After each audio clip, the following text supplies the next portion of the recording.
తెలుగు ప్రజలందరికీ నమస్కారం అండి. మీ రాఘవరావుని.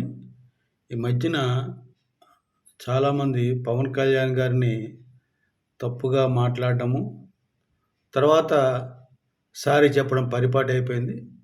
ఆ కోవలోకి నిన్న టీటీడీ చైర్మన్ బిఆర్ నాయుడు గారు పవన్ కళ్యాణ్ గారి గురించి తప్పుగా మాట్లాడి, తర్వాత మాట తప్పు అలానే ఆ ఉద్దేశం అనలేదని ఏదో వివరణ ఇచ్చుకున్నారు. ఎందుకు చెప్తున్నానంటే, ఈ విధంగా తెలుగుదేశం నాయకులకి మిగతా ఎవరికైనా కూడా పరిపాటైపోయింది. పవన్ కళ్యాణ్ గారిని క్రిటిసైజ్ చేయడం, అవమానించడం, తక్కువగా మాట్లాడడం, తర్వాత సారీ చెప్పడం. ఇది వారి యొక్క నిరంతర ఏమంటారు ఒక చర్య అయిపోయింది వాళ్ళకి. నిన్న టీటీడీ చైర్మన్ బిఆర్ నాయుడు గారు పవన్ కళ్యాణ్ గారిని ఉద్దేశించి ఎవరు పడితే వాళ్ళు చెప్పారని, ఎవరు పడితే వాళ్ళు చేశారని మేము స్పందించాల్సిన అవసరం లేదు అని మాట్లాడాడు. నిన్న ప్రెస్ మీట్ ముందు ప్రెస్తో మాట్లాడుతూ ప్రెస్ అడిగిన దానికి ఆయన ఏం చెప్పాడంటే, ఎవరో ఏదో చెప్పారని వారికి స్పందించాల్సిన అవసరం లేదని చెప్పాడు. అది ఏమైన తర్వాత అది పర్టికులర్గా ఆ రోజు కూడా పవన్ కళ్యాణ్ సారీ చెప్పాలని చెప్పున్నారు కనుక అది మిగతా మీడియాల్లో బిఆర్ నాయుడు క్షమాపణ చెప్తే పోయిన ప్రాణాలు తిరిగి వస్తాయా, ఎవరో దానికి నేను స్పందించాల్సిన అవసరం లేదు, ఎవరో చెప్పిన దానికి, ఎవరో మాట్లాడిన దానికి మేము స్పందించిన అవసరం లేదని చెప్పి పవన్ కళ్యాణ్ గురించి అన్నట్టు వాళ్ళు ప్రచారం చేశారు.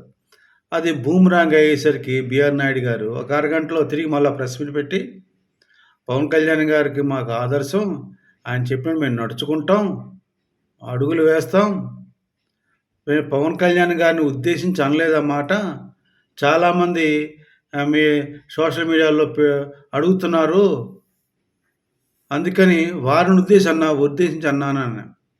ఇక్కడ సోషల్ మీడియాలో అన్నప్పుడు నువ్వు విడిగా అని ఉండాల్సింది. ఎదురుగుండా పత్రికా విలేకరులు ఉన్నారు, టీటీడీ బోర్డు చైర్మన్గా నువ్వు ఇంటరాక్ట్ అవుతున్నావు, వారితో మమేకమై మాట్లాడుతున్నప్పుడు కొంచెం జాగ్రత్తగా ఉండాల్సిన పరిస్థితి ఇది.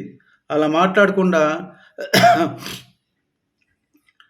నువ్వు మాట్లాడేసి తర్వాత పవన్ కళ్యాణ్ గారిని నా ఉద్దేశం అనలేదు, నేను పవన్ కళ్యాణ్ ఎందుకంటాను నేను అని ఒక వివరణ ఇచ్చే ధోరణిలో ఉన్నావు. అది తప్పు బిఆర్ నాయుడు.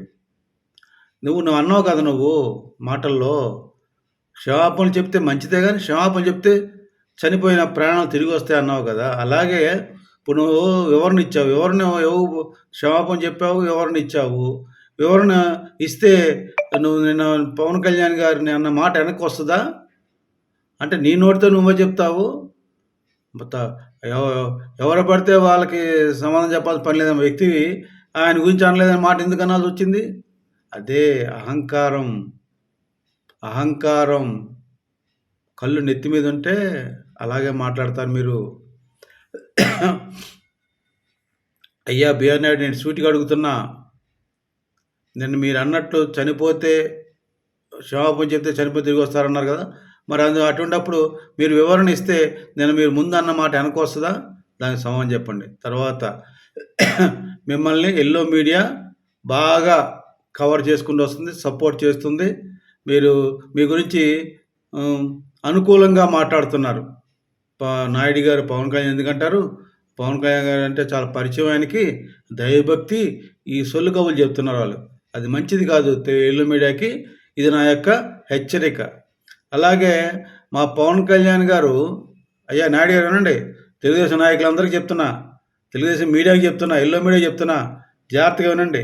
మా పవన్ కళ్యాణ్ గారు ఆంధ్రప్రదేశ్ ప్రజల భవిష్యత్తు కోసం ఈ యొక్క కూటమి 15 సంవత్సరాలు కలిసి పోటీ చేయాలి. పోటీ చేయడం వలన ఈ 15 సంవత్సరాలు ఆంధ్రప్రదేశ్ భవిష్యత్తు బాగుంటుంది, బంగారు భవిష్యత్తు ఉంటుంది.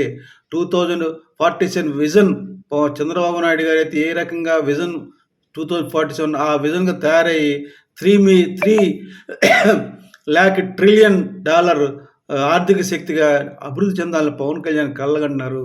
దానికోసం ఆయన ఇంకా 10 సంవత్సరాలు ఈ పొత్తు ఉండాలని ఆయన మొత్తుకుంటున్నారు. కానీ బలంగా పవన్ కళ్యాణ్ గారు కోరుకుంటే మీరేం చేస్తున్నారు? కూటమి ద్వారా, కూటమి ప్రభుత్వం ద్వారా ఇలాగ పదవులు పొంది, లబ్ధి పొంది మీరేమో ఇలాగ అడ్డగోలుగా మాట్లాడుతున్నారు. దేనికోసం పవన్ కళ్యాణ్ కష్టపడ్డారో, ఆ కష్టానికి ఆ పవన్ కళ్యాణ్ యొక్క ఉద్దేశాన్ని తూట్లు పొడుస్తూ మాట్లాడుతున్నారు మీరు. ఏది లబ్ధి పొంది స్ పదవులు అనుభవిస్తూ. కనుక గ్రహించండి. తెలుగు ప్రజలారా, ఒక్కసారి మీరు ఇయన్నీ గమనించమని వేడుకుంటూ సెలవు తీసుకున్నాను. జై జనసేన, జై హింద్.